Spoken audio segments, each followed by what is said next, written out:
Benar Tuhan, Engkau Allah yang mengerti setiap pergumulan kami, setiap persoalan yang terjadi di dalam hidup kami. Engkau Allah selalu memberikan jalan yang terbaik bagi kami. Biarlah Tuhan, sebelum kami menaikkan doa-doa kami rindu mengalami berkat-Mu melalui sabda-Mu, melalui kebenaran firman Tuhan yang sebentar yang kami baca dan kami renungkan Tuhan. Ini menjadi fondasi bagi kami untuk kami melangkah ke depannya Tuhan. Hamba-Mu yang berbicara, Tuhan pakai hamba, Tuhan urapi hamba. Di dalam nama Tuhan Yesus Kristus kami berdoa dan bersyukur. Amin. Shalom bagi kita semua. Shalom. Saya ingin mengajak kita membuka Alkitab di dalam 2 Raja-Raja pasal yang ke-19. 2 Raja-Raja pasal yang ke-19 ayat yang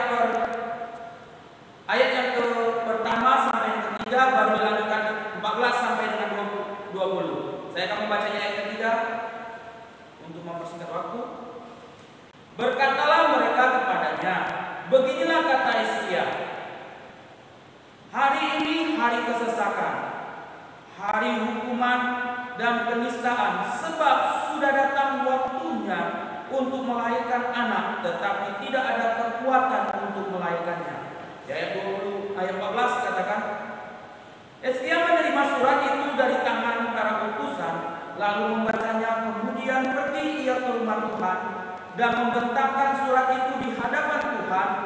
Hizkia berdoa di hadapan Tuhan dengan berkata, ya Tuhan Allah Israel yang bertata di atas kerubim, hanya Engkau sendiri Allah yang segala kerajaan di bumi. Engkaulah yang menjadikan langit dan bumi. Sedekalah telingamu, ya Tuhan, dan dengarlah, bukalah matamu, ya Tuhan, dan lihatlah, dengarlah perkataan Sanherib yang telah dikirimnya untuk mengaibkan Allah yang hidup.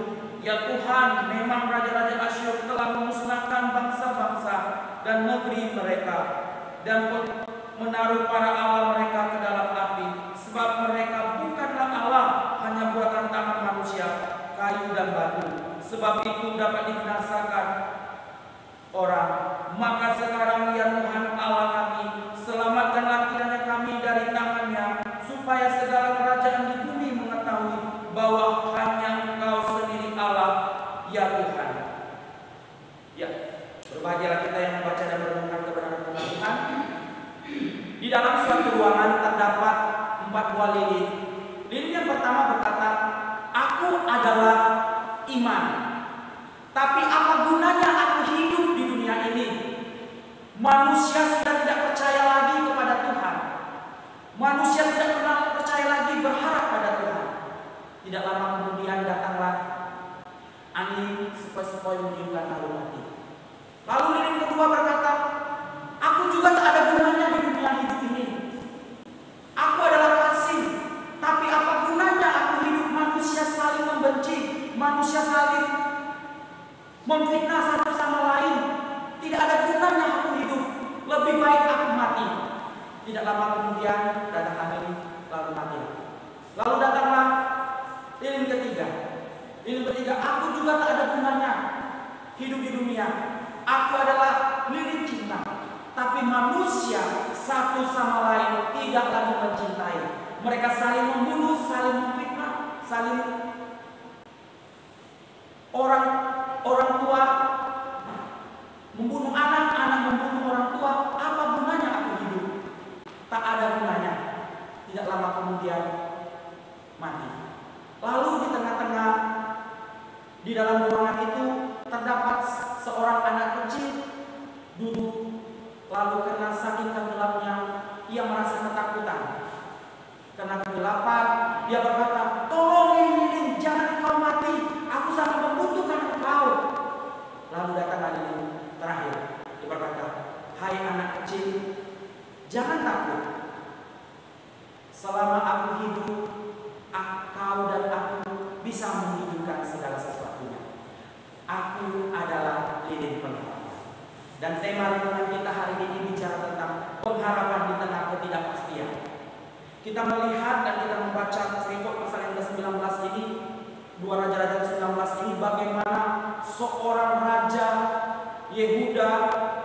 Raja Hizkia pada waktu itu memimpin bangsa Yehuda, di mana mereka mengalami situasi tekanan yang luar biasa, di mana dia katakan kesesakan terjadi di menimpanya karena musuh Raja Asyur sudah mengirim utusannya, bahkan juru minumnya mengirimkan surat kepada Raja Hizkia.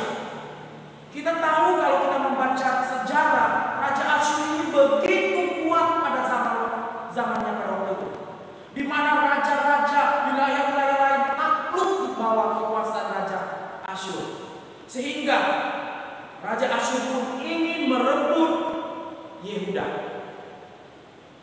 Sebagai pemimpin, Hizkia tidak mau rakyatnya menderita.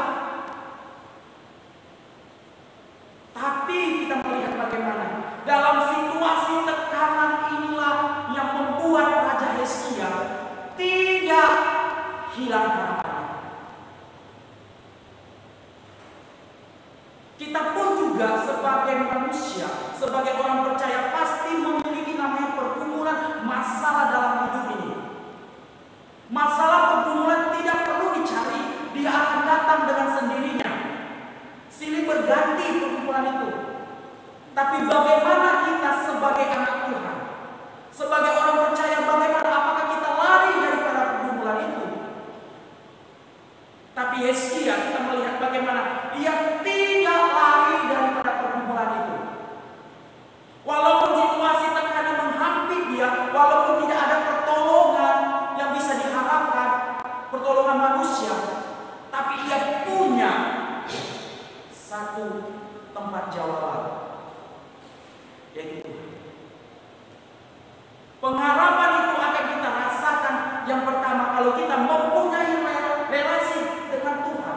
Kalau kita baca di ayat 14, ayat yang ke-1 juga katakan, Hizkia menerima surat itu dari tangan utusan, lalu membacanya, kemudian pergi ke rumah Tuhan. Inilah yang harus kita tekankan dalam diri kita. Ketika pergumulan itu datang, bawalah segala pergumulan kita, bentangkanlah masalahmu di hadapan Tuhan. Hizkia menceritakan pergumulannya. Inilah Tuhan. Bagaimana bangsa Asyur menghina engkau, mengaibkan engkau, menista engkau. Ia tidak mengambil keputusan dengan langsung bertindak berperang, tapi ia mengambil keputusan dengan datang kepada Tuhan. Kita pun sebagai anak-anak Tuhan, ketika pergumulan itu terjadi, ketika tidak ada harapan lagi, seakan-akan jalan tertutup, tapi ingat, di atas selalu terbuka. Ia selalu menantikan kita. Ia tidak menceritakan masalahnya dulu kepada orang-orang, tetapi dia bawa kepada Tuhan, baru Tuhan tunjukkan jalan yang terbaik. Kadang-kadang kita, ketika pergumulan terjadi, kita bermain dengan pengalaman kita. Kita gunakan pengalaman, oh gini. Ingatlah, pengalaman kita itu terbatas. Tapi bawalah seluruh pergumulanmu, masalahmu, dan bentangkanlah. Bahkan dia katakan, sedengkanlah Tuhan. Sedengkan ini mengungkapkan bahwa inilah dia tulus meletakkan pergumulannya. Bagaimana kita dalam hidup ini? Ketika masalah pergumulan terjadi, apakah kita hanya berpegang pada kekuatan kita? Apakah kita mengandalkan harta kita, mengandalkan kepintaran kita? Raja Hizkia seorang pemimpin, ia bisa saja menyuruh pasukannya langsung untuk berperang menghadapi Raja Asyur atau Raja Sennacherib. Tapi Hizkia tidak demikian. Ia bertanya dulu kepada Tuhan.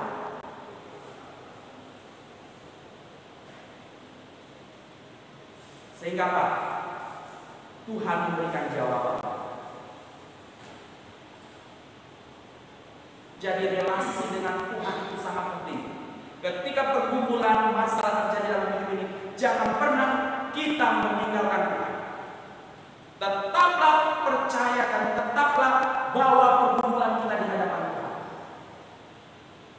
Sebesar apapun pergumulan kita, bawa kepada Tuhan. Pergumulan Raja Hizkia sangat besar. Bahkan dia katakan tidak ada lagi kekuatan. Bahkan seperti ibu yang menantikan kelahiran, tapi tidak ada tenaga. Seakan-akan ingin mati. Begitu berat penderitaannya, begitu susah payah ia memikirkannya. Tapi ia punya jalan. Ia meletakkan dasar pengharapannya dan fondasinya hanya di dalam Yesus. Kita pun juga, kita punya Tuhan. Bawalah setiap pergumulan kita, masalah kita, dan bentangkanlah kepada Tuhan. Makanya Mazmur 50 ayat 15 katakan, berserulah kepada Tuhan di dalam kesesakan. Ini ajakan bukan ajakan hamba Tuhan, tapi Tuhan sendiri yang mengatakan, ketika engkau punya masalah, ketika engkau punya pergumulan, datang dan serahkanlah kepadaku. Ini Tuhan sendiri yang mengatakan. Yang kedua, pengharapan itu yang kita alami kalau kita meyakini dengan kokoh bahwa Tuhan Allah yang kita sembah adalah Allah yang berkuasa. Kalau kita baca di ayat yang ke-15 sampai 20, di sini kita melihat bagaimana iman Hizkia tidak tergoncang dengan pergumulannya. Masalah boleh ada, tapi ia meyakini bahwa Allah yang dia sembah adalah Allah yang mengontrol kehidupan, Allah yang mempunyai otoritas segalanya. Inilah yang tidak membuat Hizkia tidak merasa takut, tidak merasa khawatir, karena dia punya Tuhan. Allah yang dia sembah adalah Allah yang berkuasa. Dikatakan Allah yang hidup, bukan Allah yang mati. Dia katakan bahwa Raja Asyur mempunyai Allah, tapi itu buatan tangan manusia, dapat dibinasakan oleh orang. Tapi Allah yang dia sembah adalah Allah yang hidup, yang tidak bisa dibinasakan oleh apapun. Bahkan kalau kita baca di ayat yang ke-35 yang selanjutnya, bagaimana Tuhan sendiri ketika Hizkia percaya sehingga Tuhan turun tangan sendiri. Dikatakan di ayat 35, dikatakan, maka pada malam itu keluarlah malaikat Tuhan, lalu dibunuhnya 185.000 orang di dalam perkemahan Asyur. Ini menunjukkan ketika dia percaya kepada Tuhan, ketika dia meletakkan pergumulannya, maka Tuhan sendiri yang turun tangan. Bukan prajurit Hizkia, bukan juga Hizkia. Secara kemampuan, secara strategi perang kalah bangsa Israel, tapi mereka tidak kalah secara rohani karena dia punya Tuhan. Sehingga apa? Tuhan mengirimkan malaikat sehingga membinasakan. Inilah yang menjadi kekuatan kita, bahwa Allah yang kita sembah adalah Allah yang hidup. Kadang-kadang kita bertanya, Tuhan, kenapa saat ini kami mengalami, sampai saat ini pandemi, tidak Engkau ambil, tidak Kau musnahkan? Ada sesuatu yang Tuhan ingin. Mungkin mengajarkan kita supaya kita tidak sombong dengan kekayaan kita. Mungkin kita tidak selalu menyombongkan diri negara-negara lain. Tuhan mengajarkan kita supaya kita tetap beriman dan percaya bahwa Allah yang memegang kontrol segala sesuatunya. Yang terakhir, itu bicara tentang bagaimana kita tetap percaya pada janji Tuhan. Dikatakan di ayat 34, dikatakan, dan aku akan memakai kota ini untuk menyelamatkannya oleh karena aku, oleh karena Daud hambaku, oleh karena aku dan oleh karena Daud hambaku. Ini menunjukkan bagaimana pengharapan itu akan kita tetap rasakan kalau kita tetap percaya akan janji Tuhan. Janji ini merupakan sudah lama dibuat Tuhan kepada Daud, tapi Tuhan tidak melupakan janjinya. Tuhan selalu mengingat janjinya.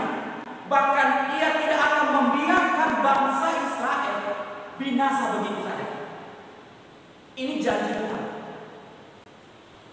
Kita pun, sekalipun kita dalam pergumulan, ingatlah janji Tuhan akan memberikan kekuatan, akan memberikan penghiburan bagi kita.